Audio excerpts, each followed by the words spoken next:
Buenas tardes.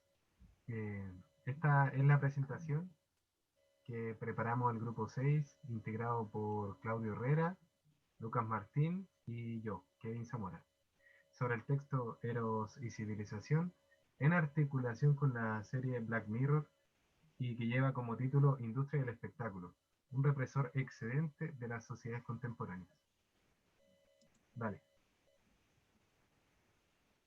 Bueno, para una introducción, creemos que es necesario expresar que el conjunto de ideas planteadas por Freud nunca fueron estáticas y poco dinámicas, sino que todo lo contrario, más bien fueron metamorfoseándose con el correr del tiempo, y no solo desde el propio Freud, también desde todas aquellas corrientes de pensamiento que le sucedieron y que pueden quedar expresadas en el conjunto de las ramas de un árbol, como se ve en la imagen, en las que se van ampliando hacia el cielo, unas se tocan, otras se alejan, y todas las dinámicas propias de un árbol. De esta manera existe actualmente una exuberante variedad de encuentros.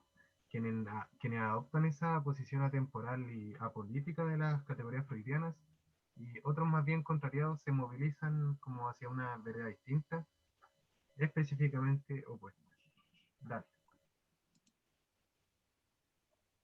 Marcuse, de hecho, es de estos últimos quien, además de darle como un valor al sistema teórico del psicoanálisis, también lo refunda, lo critica, lo rearticula y genera así nuevos posicionamientos que cobran gran utilidad ante las problemáticas contemporáneas, en especial aquellas capaces de encontrarse al interior del trabajo asalariado y también en la excesiva racionalización adoptada por el progreso de la civilización y la represión que conlleva.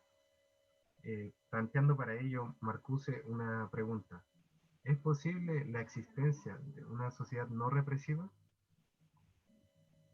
De esta manera, Marcuse decide adoptar una lectura filosófica, cultural y por sobre todo social de Freud. Él mismo declara que Freud solo puede ser comprendido dentro de una clave sociológica, subrayando su implicancia filosófica. A continuación, mis compañeros esbozarán lo planteado por Marcuse para luego poder articularlo con la serie Black Mirror, aquella referida principalmente a los miedos ante las posibilidades que nos entregan la tecnología actual.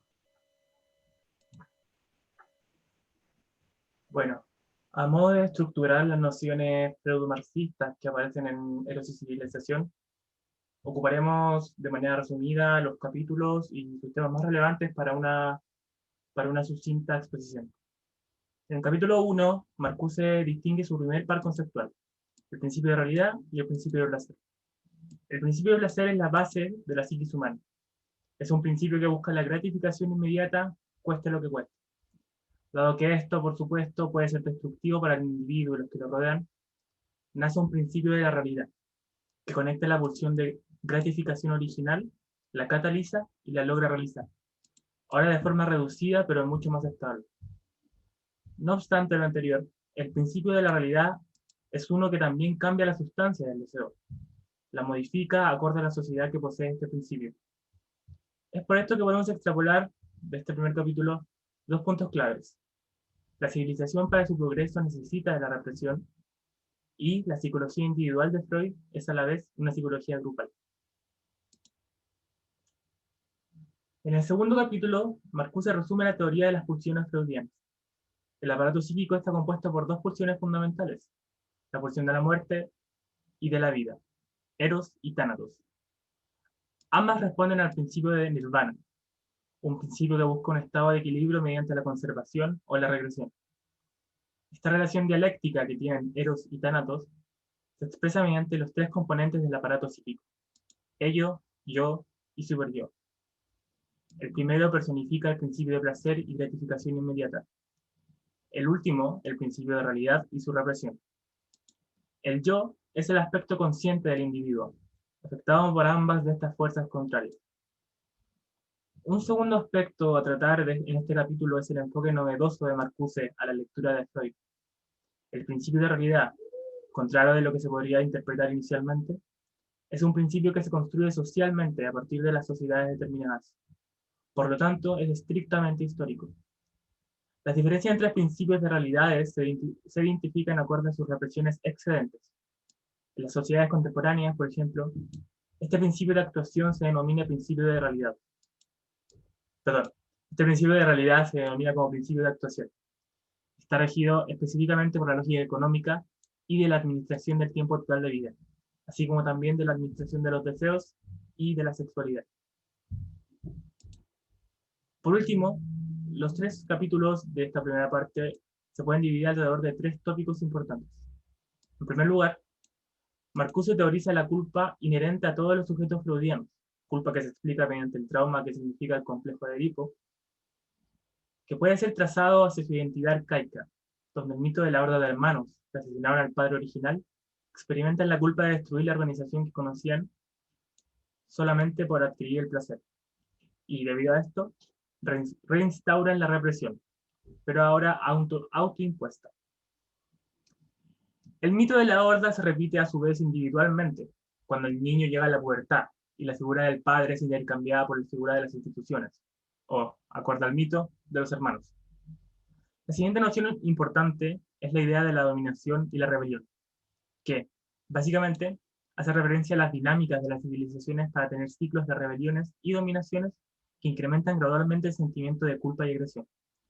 Freud veía esto en la creciente violencia del siglo XX, y Marcuse en la existencia cada vez más completa de la represión que causa el trabajo enajenado, logrando controlar hasta los aspectos más privados de la vida de los individuos. Por último, Marcuse señala que la ontología de Freud logra romper con el idealismo espiritual que significan las ontologías de Aristóteles o Hegel.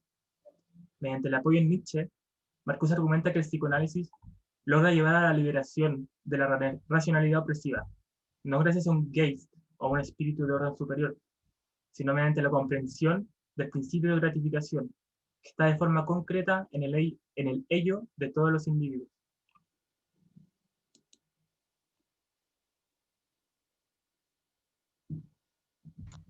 Con el fin de comprender y analizar los postulados de Marcuse, trabajamos con 3 capítulos de la serie de ciencia ficción Black Mirror, ya que la estructura de su civilización y transcurso de acontecimientos se entregan claves interesantes para abordar el principio de actuación en acción.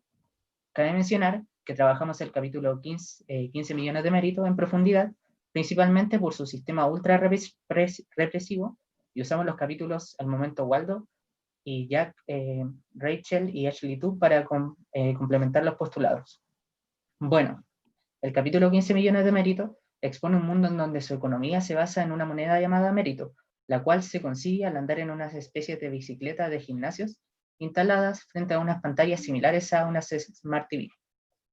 Con los méritos conseguidos se pueden comprar ciertos programas de televisión, objetos para avatares personales que poseen casi todas las personas, y suplementos básicos como comida o utensilios de higiene. Además, quienes trabajan en las bicicletas solo tienen acceso a comedor y cuartos con baño. El argumento de la historia es básicamente la historia de 2 personas que parecen enamorarse, Abby y Bing. Y Bing regala 15 millones de méritos a Abby para que ésta cante en el show de talentos. Ella lo hace y luego de presentar su canto, los jueces la fuerzan mediante presión social a convertirse en actriz pornográfica. Ante esto, Bing se enfurece y se propone llegar a los 15 millones de méritos trabajando para participar en el show de talentos. Lo hace y libera un discurso criticando a todo el sistema con la amenaza de suicidarse. Los jueces aplauden su discurso y le ofrecen ser parte de un programa donde él sea el protagonista. Él acepta y así termina la historia.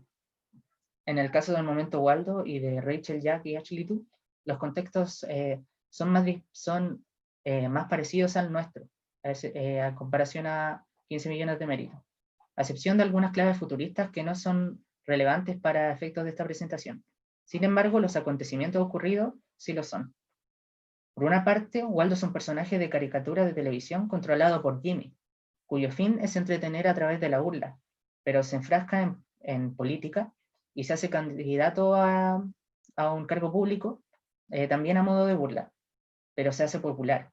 Por esto, el dueño del programa propone a Jimmy que Waldo se posicione en una perspectiva política específica y así tener el poder sobre las personas. Pues, después de mucha resistencia, Jimmy se niega y terminan por reemplazarlo, ya que Waldo puede ser ocupado por otra persona. En la otra historia, Ashley es una cantante famosa obligada por su tía a hacer canciones pop. Ashley confronta a su tía, pero esta la droga y la deja en estado de coma. Gracias a la ayuda de Rachel y Jack, se libera del control de su tía y se dedica a hacer música que le gusta. Ahora, ¿por qué decidimos contar? Ahora, cambio de la diapo, por favor.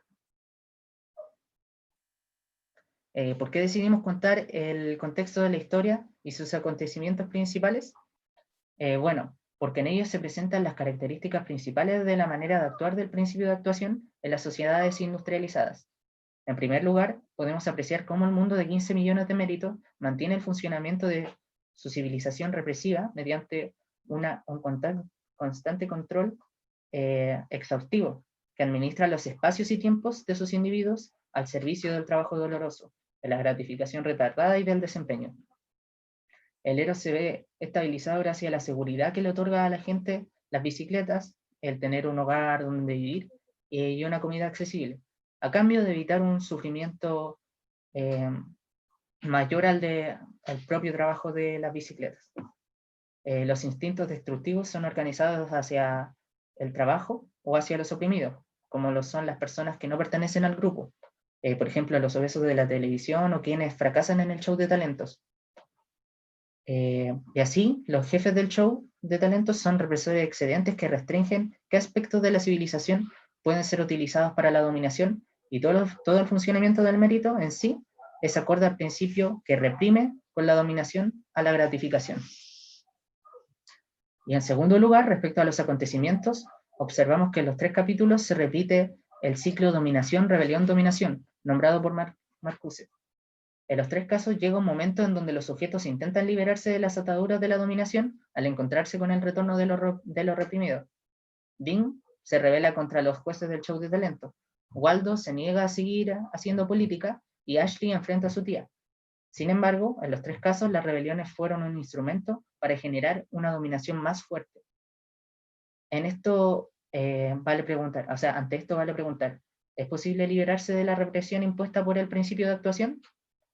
Para saber a qué conclusión llegamos, les invitamos a leer nuestro escrito.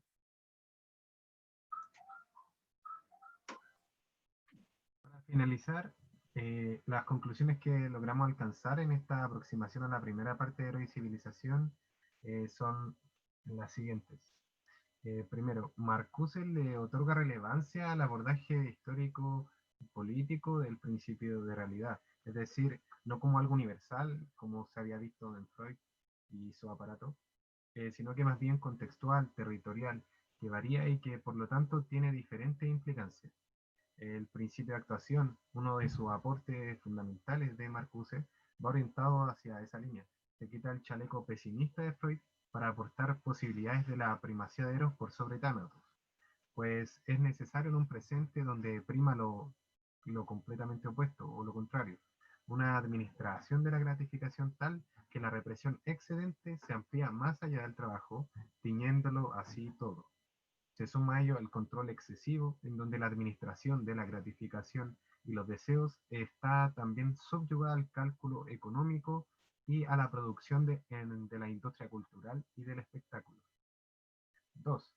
Las ideas planteadas por Marcuse a partir de Freud resultan de gran utilidad para hacer dialogar con el material cultural que se desprende desde un momento particular, histórico, considerando obviamente su contexto.